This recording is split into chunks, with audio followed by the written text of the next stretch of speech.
Praise Lord. దేవునికి స్తోత్రం. ప్రేమైన దేవుని బిడ్డలారా, అందరూ బాగున్నారా? సంతోషంగా ఆనందంగా ఉన్నారా? ఉదయకాలసం నిద్ర లేచారా?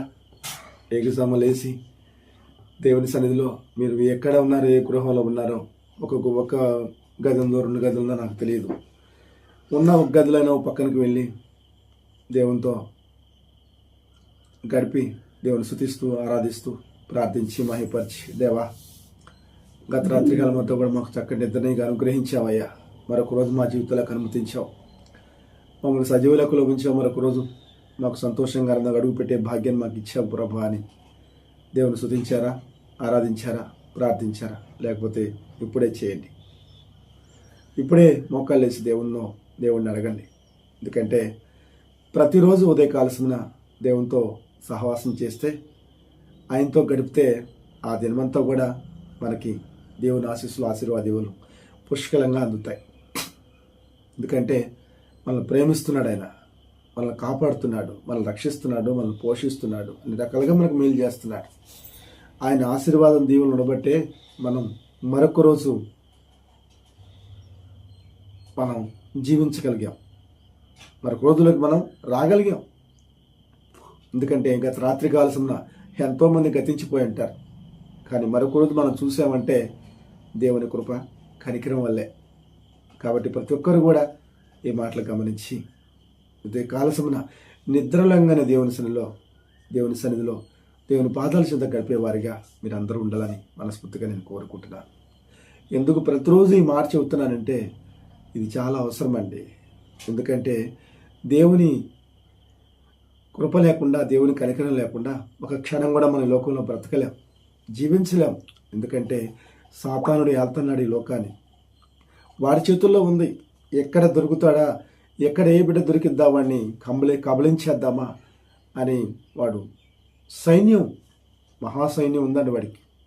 ఆ సైన్యంతో ఎంతోమంది బిడ్డలను అన్యాయం చేస్తున్నాడు, పాడు చేస్తున్నాడు, నష్టపరుస్తున్నాడు, చంపేస్తున్నాడు. కాబట్టి ప్రతి ఒక్కరు కూడా మన బిడ్డల కోసం, మన భర్త కోసం, మన భార్య కోసం, మన కుటుంబం కోసం దేవుని పాదాలు పట్టుకోవాలని నేను కోరుకుంటున్నాను. ఎందుకంటే మనందరం కూడా సురక్షితంగా, సంతోషంగా, ఆనందంగా ఉండాలంటే దేవుని సహాయం కావాలి, ఆయన ఆశీస్సులు కావాలి, ఆయన దీవులు కావాలి. అందుకనే ప్రతిరోజు నిద్రలేంగానే దేవుని సన్నిధికి రండమ్మా, దేవుని సన్నిధిలో గడపండి, ఆయన్ని ఆరాధించండి మీకు తెలియపరుస్తున్నాను.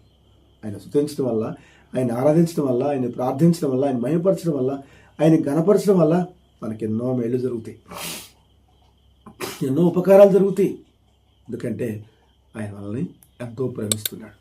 నీ నుంచి నా నుంచి ఏం కోరుకోవట్లే, ఆయన ఏం కోరుకుంటాడు తెలుసా? నా బిడ్డలు నా దగ్గరికి వస్తే బాగుండే, నన్ను స్తుతిస్తే బాగుండే, నన్ను ఆరాధిస్తే బాగుండే, నన్ను ప్రార్థిస్తే బాగుండే, నా బిడ్డలు నా దగ్గరికి వచ్చి నన్ను వేడుకుంటే బాగుండే అంటున్నాడు. అలా ఉండాలని ఆయన ఆశ. ఆయన బిడ్డలందరూ ఆయన సన్నిధికి రావాలని కోరుకుంటున్నాడు. నేను నా బిడ్డలను ఆస్వాదించాలి, దీవించాలని కోరుకుంటున్నాడు. మరి ఎంతోమంది కోల్పోతున్నారు ఆశీర్వాదాలు, దీవెనలు. కాబట్టి దేవుడు మన ప్రభువుని యేసుక్రీస్తుని తెలిసి మనం మరి దగ్గరికి వెళ్ళకపోతే ఎలాగా? వెళ్ళాలిగా, నిద్రలేంగా నేను పాదాలు పట్టుకోవాలిగా. కాబట్టి మీరందరూ కూడా అలా చేయాలని మనస్ఫూర్తిగా నేను కోరుకుంటున్నాను. సరే, ఈ రోజున ఉదయకాలసం నిద్రలేచి ఆయన పాదాలు పట్టుకుని, నాన్న ఈరోజు మాకేం మాట తెలియపరుస్తావయ్యా, ఆ మాటను బట్టి ఈ దినమంతా కూడా నేను స్తుతిస్తూ, ఆరాధిస్తూ, ప్రార్థిస్తూ, మహిపరుస్తూ, సంతోషంగా, ఆనందంగా గడిపే భాగ్యం మాకు ఈ ప్రభు అంటూ దేవుని సన్నిధిలో పాదాలు పట్టుకున్నానండి ఉదయకాలసమున. అలాగే ఆ మాటను మీ అందరికీ తెలియపరచాలని ఎంతో ఆశగా నేను ముందుకు వచ్చాను. ఎందుకంటే నాలాగా, నా కుటుంబం లాగానే ప్రతి కుటుంబం కూడా, ప్రతి బిడ్డ కూడా సంతోషంగా, ఆనందంగా ఉండాలని మనస్ఫూర్తిగా నేను కోరుకుంటున్నాను. మరి తెలుసుకుందామా దేవుడు ఏం చెప్పాడు? ద్వితీయోపదేశకాండము 6వ అధ్యాయము, ద్వితీయోపదేశకాండము 6వ అధ్యాయము 18వ వచనం.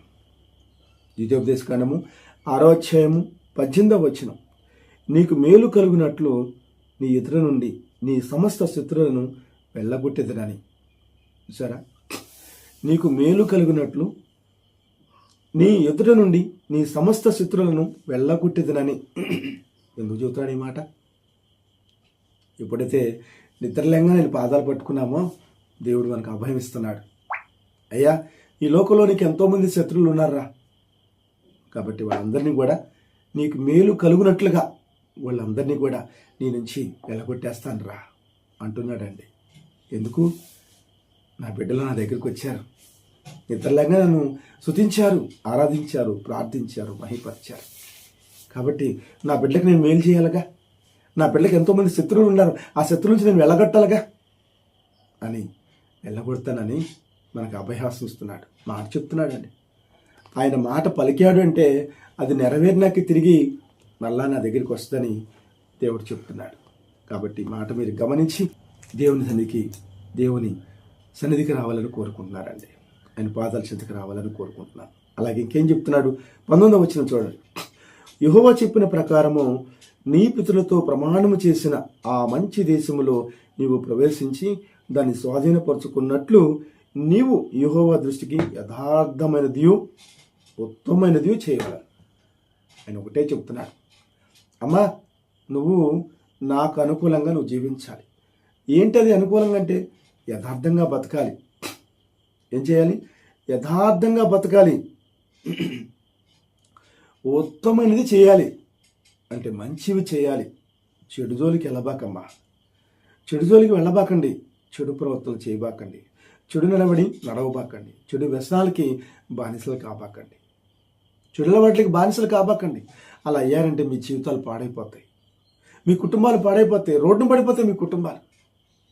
అలా చేయబాకండి అని దేవుడు ఉదయకాల సమన మనకు తెలియపరుస్తున్నాడు. ప్రియమైన దేవుని బిడ్డలారా, చూడండి ఎంత చక్కని మాట చెబుతున్నాడు.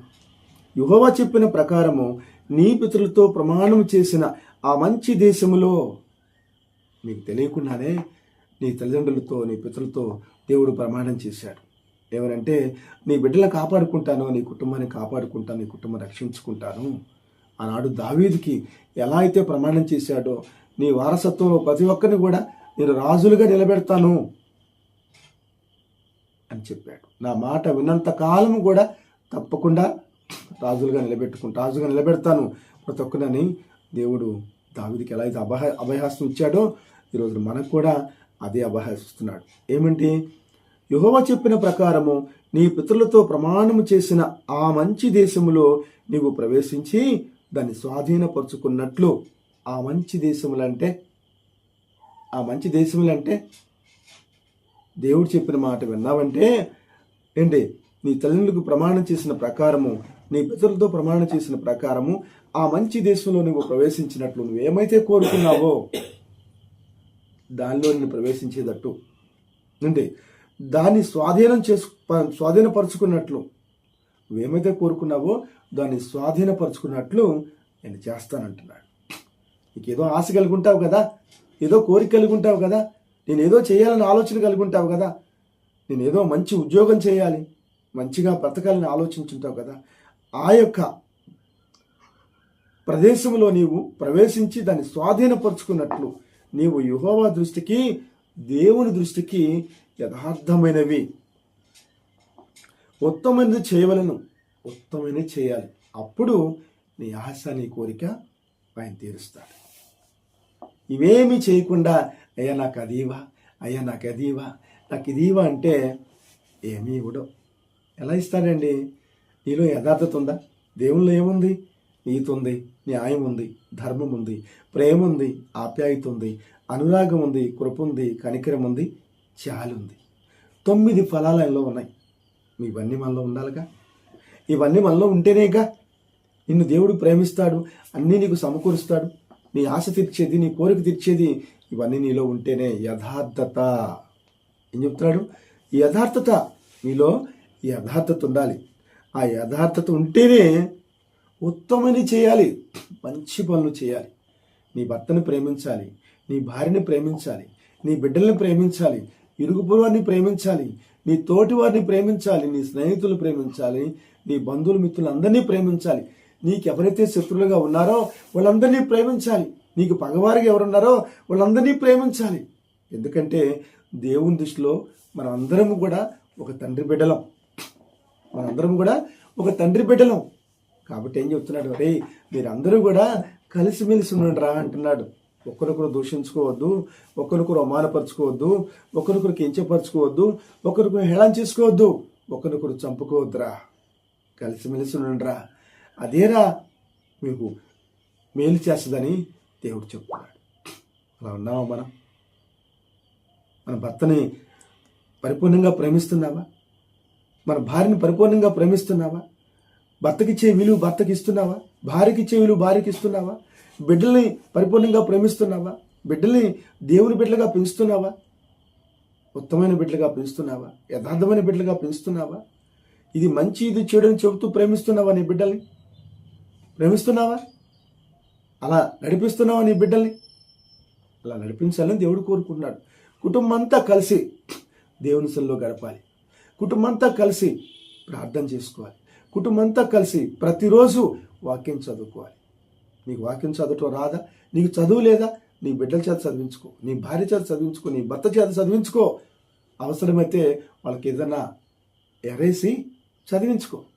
ఎందుకంటే నీ మాట వినరనుకో, అయ్యా రూపాయి ఇస్తారా, నీకు 10 రూపాయలు ఇస్తాను రా, నువ్వు మాట వాక్యం చదివి పెట్టరా, అడిగో, విను విను దేవుని వాక్యం విను. నీకు చదువు రాకపోతే దేవుని మాటలు విను. చదువు వస్తే చక్కగా ప్రతిరోజు కూడా చిన్న సమయం అనికిచ్చి దేవుని పరిశుద్ధ లేఖనాన్ని చదువుకో, దేవుని వాక్యాన్ని చదువుకో. దేవుని వాక్యాన్ని చదువుకోవటం వల్ల ఉత్తమైనది ఎలా చేయాలో, పవిత్రంగా ఎలా బతకాలో, పరిశుద్ధంగా ఎలా బతకాలో, నీతిగా ఎలా బతకాలో మనకు తెలుస్తుందని దేవుడు తెలియపరుస్తున్నాడు. ప్రేమని దేవుని బిడ్డలారా, యథార్థంగా ఎలా బతకాలో మనకు తెలుస్తుంది. ఎందుకంటే ఆయన మనకు తెలియపరుస్తాడు పరిశుద్ధ లేఖనం ద్వారా. పరిశుద్ధ గ్రంథం అంటే పుస్తకం కాదండి, ఇది దేవుని మాటలు. దేవుని మాటలు.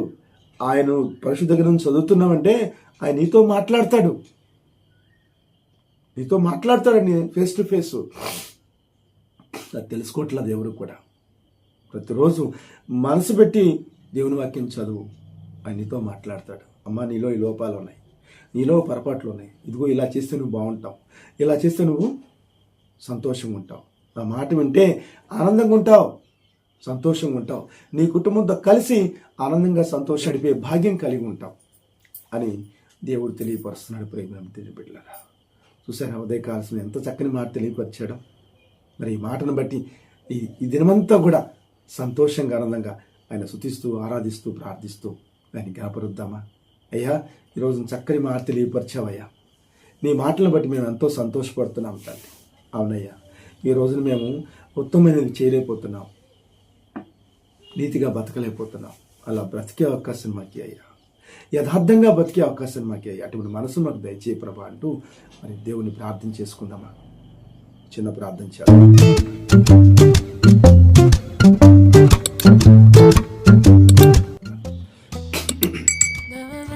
పరిశుద్ధ ప్రేమ కలిగిన మా తండ్రి, కృపా కనికరము గల దేవ, లోక రక్షకుడా, ఈ లోకాన్ని సృష్టించిన నా గొప్ప తండ్రి, మా అందరి ప్రాణదాత, మా పరలోకపు తండ్రి, నానా యెహోవా తండ్రి, మీకే కొట్లాది వందనాలు, కొట్లాది సూత్రాలు మనసారా చెల్లించుకుంటున్నానయ్యా. నిత్యం స్తుతించగల నా గొప్ప దేవ, స్తుతులకు పాత్రమైన మా తండ్రి, మరాధనకి ఎగ్గుడుమైన మా ప్రభువ, మమ్మల్ని మా బిడ్డల్ని మా కుటుంబాలను కాపాడాలని, రక్షించాలని, పాపము నడిపించాలని తండ్రి మతి ఆజ్ఞాపించాడో తన మాట జవదాడకుండా దివి భూమికి దిగి వచ్చిన నా గొప్ప తండ్రికి కొట్లాది వందనాలు, కొట్లాది సూత్రాలు మనసారా చెల్లించుకుంటున్నాను. అయ్యా ఉదయ కాలసమున నీ బిడ్డల్ని ప్రేమించి అయ్యా చక్కని మాటలను తెలియపరిచావు నాన్న. విద్యోపదేశకరణము 6వ అధ్యాయం 18వ వచనం ద్వారా 18-19వ వచనం ద్వారా చక్కని మాటలు మాకు తెలియపరిచావు. ఆ మాటలను బట్టి హృదయపూర్వకంగా కృతజ్ఞతలు తెలియజేసుకుంటున్నాను. ఈ వాక్యం నీ మాటలు వింటున్న ప్రతి ఒక్క బిడ్డ, ప్రతి ఒక్క కుటుంబం కూడా ఈ విధంగా మాటల హృదయంలో భద్రపరుచుకుని ఆ ప్రకారం జీవించే భాగ్యాన్ని ప్రతి బిడ్డ, ప్రతి కుటుంబం ఉండాలని మనస్ఫూర్తిగా నేను కోరుకుంటున్నానయ్యా. ప్రతి బిడ్డ, ప్రతి కుటుంబం నీ హస్తాలతో దీవించబడాలని కోరుకుంటున్నానయ్యా. నువ్వు ఆస్వాదించబడాలని కోరుకుంటున్నాను. నీ ఆశీస్సులు, నీ ఆశీర్వాదాలు పొంది బిడ్డలుగా ఉండాలని కోరుకుంటున్నానయ్యా. ఏ కుటుంబంలో ఏ బిడ్డలు ఏ బాధలు, ఏ కష్టాలు, ఏ సమస్యలు, ఇరుకులు, ఇబ్బందులు ఉన్నారో, ఎలాంటి వ్యాధులతో, రోగాలతో బాధపడుతున్నారో, ఎలాంటి అక్కర్లో ఉన్నారో, ప్రతి అక్కర కూడా నీ ద్వారా వాళ్ళు తీర్చుకోవాలని కోరుకున్నానయ్యా. తీర్చుకోవాలని కోరుకున్నాను. నువ్వు ఎప్పుడైతే నీ పాదాల చెంతకు వస్తారో, నిన్ను స్తుతిస్తారో, నిన్ను ఆరాధిస్తారో, నిన్ను ప్రార్థిస్తారో, నిన్ను మహిపరుస్తారో, నిన్ను గణపరుస్తారో, ఆశ కలిగి నీ సన్నిధికి వస్తారో తప్పకుండా వాళ్ళ ఆశ తీరుస్తావని, నీ హస్తాలతో వాళ్ళు దీవించి ఆస్వాదిస్తావని మనస్ఫూర్తిగా నమ్ముతున్నారు. దీవించి ఆస్వాదించారు అయ్యా. ఈరోజు ఎన్నో కుటుంబాలు చిన్నాభిన్నం అయిపోతున్నాయి ప్రభా. ఈరోజు ఎన్నో కుటుంబాలు అనేక వ్యాధులతో, రోగాలతో బాధపడుతున్నారయ్యా. అనేక అక్కర్లో నీ బిడ్డలు విలువలాడిపోతూ చావలేక బ్రతుకుతున్నారు, బ్రతకలేక చచ్చిపోతున్నారు ప్రభా. దీనంతటికీ కారణం నీ బిడ్డగా నీ సన్నిధికి రాలేకపోతున్నారు. నీ సన్నిధికి వచ్చినా కూడా మనస్ఫూర్తిగా నిన్ను ఆరాధించలేకపోతున్నారు, ప్రార్థించుకోలేకపోతున్నారు. నీ బిడ్డగా బ్రతకలేకపోతున్నారు, నీ బిడ్డగా జీవించలేకపోతున్నారు. నీ బిడ్డలందరినీ క్షమించి వాళ్ళ అప్రదాలు మన్నించి అయ్యా, వాళ్ళ మనసు మార్చి, వాళ్ళ ఆలోచన మార్చి, వాళ్ళ ప్రవర్తన నడవడి మార్చి, నా దేవుడు, నా రక్షకుడు, నా ప్రభు, నా తండ్రి యేసయ్య మాటను వినాలి, ఆయన చెప్పినట్టుగా నేను వినాలి. ఆయన యథార్థవంతుడు, నీతిమంతుడు, న్యాయవంతుడు, ప్రేమ కలిగిన తండ్రి, కృపా కనికమైన తండ్రి. అలా మేము కూడా ఆయన బిడ్డలుగా ఉండాలి, ఆయన రూపురేఖలు మేము ఉండాలి అనే ఆలోచన ప్రతి బిడ్డలో, ప్రతి కుటుంబంలో రావాలని కోరుకున్నారయ్యా. మనస్ఫూర్తిగా నేను ఆరాధించుకునే బిడ్డలుగా ఉండాలని కోరుకున్నారయ్యా. మనస్ఫూర్తిగా నీ సన్నిధికి వచ్చే బిడ్డలుగా ఉండాలని కోరుకున్నాను. మనస్ఫూర్తిగా అయ్యా కుటుంబ సమేతంగా నీ సన్నిధికి వచ్చి నీ ఆశీస్సులు, నీ ఆశీర్వాదాలు పొందే బిడ్డగా ప్రతి బిడ్డ, ప్రతి కుటుంబంలో మనసారా కోరుకుంటూ ఈ దినమంతా కూడా నీ బిడ్డకు తోడుకుండి అన్ని విషయాల్లో నీ సహాయం అందించమని, నీ ఆశీస్సులు, నీ ఆశీర్వాద దేవునితో నీ బిడ్డలు నింపమని యేసుక్రీస్తు నామములో ప్రార్థించి అడిగి వేడుకొనుచున్నాను పరమ తండ్రి. ఆమేన్, ఆమేన్.